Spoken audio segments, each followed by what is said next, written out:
Hey everybody, what's going on? This is Matt, and today I wanted to talk about failure in language learning. And failure is very common in language learning. There's a lot of people that attempt to learn a language, and most people quit, especially early on, and only so many people really get to a very high skill level.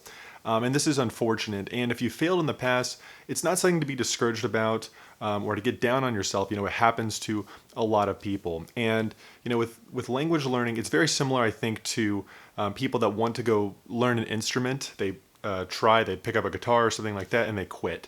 And it's the same thing with language learning. There's a lot of people that try to learn a language, and they're not very successful with it in the end of the day. So, I think the first thing to recognize is just kind of, it happens, and don't be discouraged by it.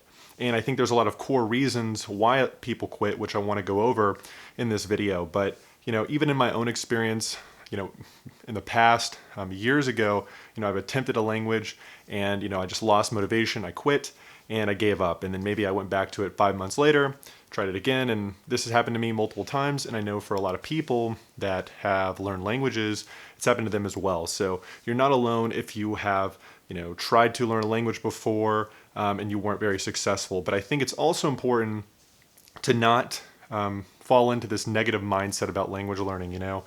Even if you learned a language in school, maybe for 2 or 3 years, and you don't really have much to show for it, I think it's important to not really go down this negative path of saying you're not good at learning languages, you don't have enough time, you can't do it, because I think that there's a lot of really core reasons why people fail in language learning.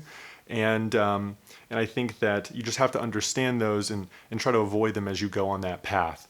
And I just want to clarify too, before kind of getting started, that when I mean failure, I mean failing the language learning process, right? Failing the journey of learning that language, right? Quitting the language. Because obviously as you go about learning a language, you're going to fail all the time. You're going to fail to understand the audio content that you're listening to. You're going to fail to understand what's going on from a reading perspective. You're going to make grammar mistakes. There's going to be a lot of failure, and that's okay. That's how you learn.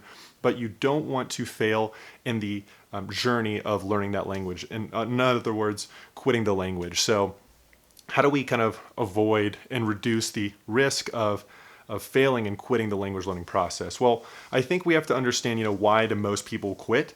And I think there's kind of a couple of core ones out there. So the first one is a lack of consistency and routine in language learning. For a lot of people, they pick up a language and they're excited. It's new. There's this novelty aspect, and they let that motivation and that newness kind of carry them to do language learning. But the problem with that is, generally speaking, it's not very consistent. And even if it's consistent at the beginning, that consistency starts to wane off as that novelty disappears and the process continues. So, a lot of people might even rely on a streak or something like that in a language learning app to keep them motivated, but there is no consistency, there's no routine, there's no goals.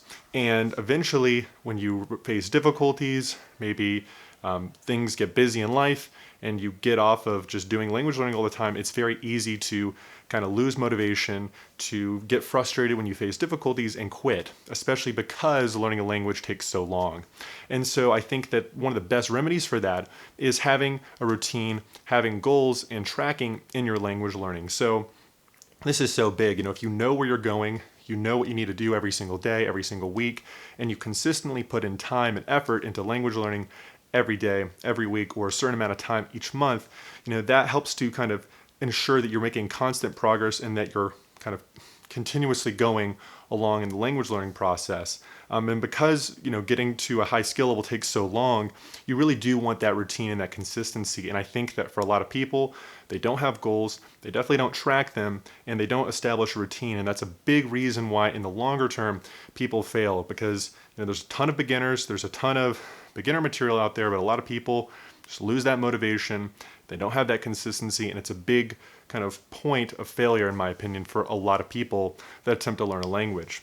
I think another thing that is worth pointing out with failure in language learning is the idea that people just kind of follow the process. They follow this method or routine and they don't really think about the language learning process. So I think for a lot of people, they don't know where to get started and they pick an app, they pick a book, they pick a language learning program to kind of get them started, right? Maybe it was Rosetta Stone, Pimsleur, Duolingo, a language learning book, something like that. And some of these are programs and beginner resources are good. There's nothing necessarily wrong with them, but I think people want to go on autopilot mode. They just want the process of what they need to learn taken care of for them. And the reality is that, you really need to focus in on the core aspects of the language and what do you need to work on at certain points, right? Like, especially as a beginner, you really need to focus in on vocabulary acquisition and kind of a base grammar foundation. And hopefully with a ton of words under your belt, you can move on to compelling and interesting material. And while beginner kind of textbooks, beginner apps, programs, things like that, focus in on vocabulary and some grammar, usually it's not the most effective method out there. And they're not generally the most compelling. So people kind of follow this path. They assume that's going to get them to fluency, or it's just what they need to do at the moment, and they don't get very far, and they kind of quit or they lose motivation. And I think it's better to kind of take control of your language learning process, to really ask yourself, what do you need to work on right now? Is it, I need to start practicing to listen? Do I need vocabulary acquisition? Rather than just kind of following a program from A, B, C, D, E. Maybe you had experience learning a language in school. You just kind of did what you were told, went through the textbook, did the homework, but in a lot of cases, people don't really have much to show in terms of language skills after, 2 or 3 years in school, right? Well, it's the same idea here. The only difference is that, rather than being in a class environment, you're just using a guided book, a guided app, or something like that. So I think it pays to take initiative and really try to go after the high value resources that you can use to learn a language, whether it's from vocabulary acquisition, focusing on certain things at certain points of the process, because that can make all the difference between having fun, getting a ton of results, making quicker results, than just kind of making it slow progress until you just get bored, lose motivation, and quit.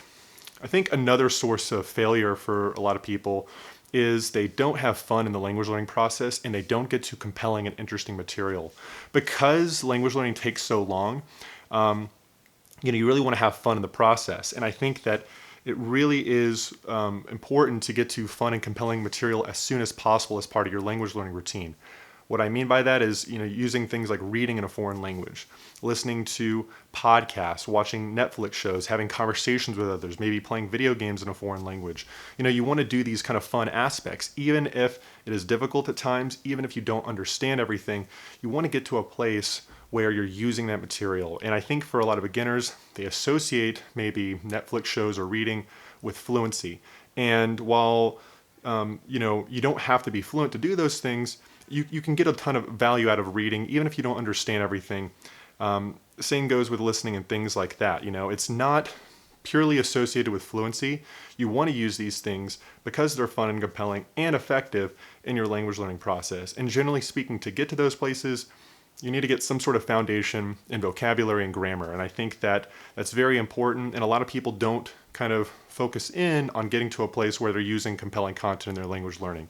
It's just use the app, use the program, and this kind of boring routine, this boring kind of old school method of doing things to reach fluency. And I think it's a big mistake because it takes so long. And you really want to have fun. And the best way to do that is to start using fun and compelling content in your language learning. Another source of failure that I think is kind of overlooked by some people is actually kind of the social aspect of language learning. I think a lot of people, they learn a language and they do it solo. They don't incorporate other people into their language learning. And I understand that, maybe you don't know anyone else learning a language, and it could be difficult to incorporate those people, into learning a language with you. But if you can do those things, I think it can really help. And if you don't want to do that, I think it's worthwhile to go to language learning meetups or be involved online with forums, or just kind of just try to be involved with language learning in general, like some sort of community, because it really does help, in my opinion, to be involved and not be alone in this journey, especially when you're facing difficulties. It just kind of acts as a source of motivation. I think a good example is if you've played video games before, maybe an MMO, a lot of people quit when their friends don't play the MMO anymore or the video games they're playing. Similar idea here, not in the sense that you need friends to learn a language, but I think that community aspect, being involved with something and in a process that other people are doing can be very helpful. And then I think the last kind of point I would bring out with failure is not being immersed in the language learning process. I think that some people just kind of lose sight of why they want to learn the language. I think it's important to always just try to remember, why are you learning the language? Look for sources of inspiration to keep you motivated, keep you immersed in language learning, whether it's listening to some music in the foreign language that you're learning, that can be inspiring. Looking up places where you want to travel one day in that country, right? Maybe on a vacation or something like that. Even just trying to watch a Netflix show, even if your skill level is pretty low, to just kind of try to get that inspiration that, one day I'm going to get to this place where I can start watching movies in the language that I'm learning.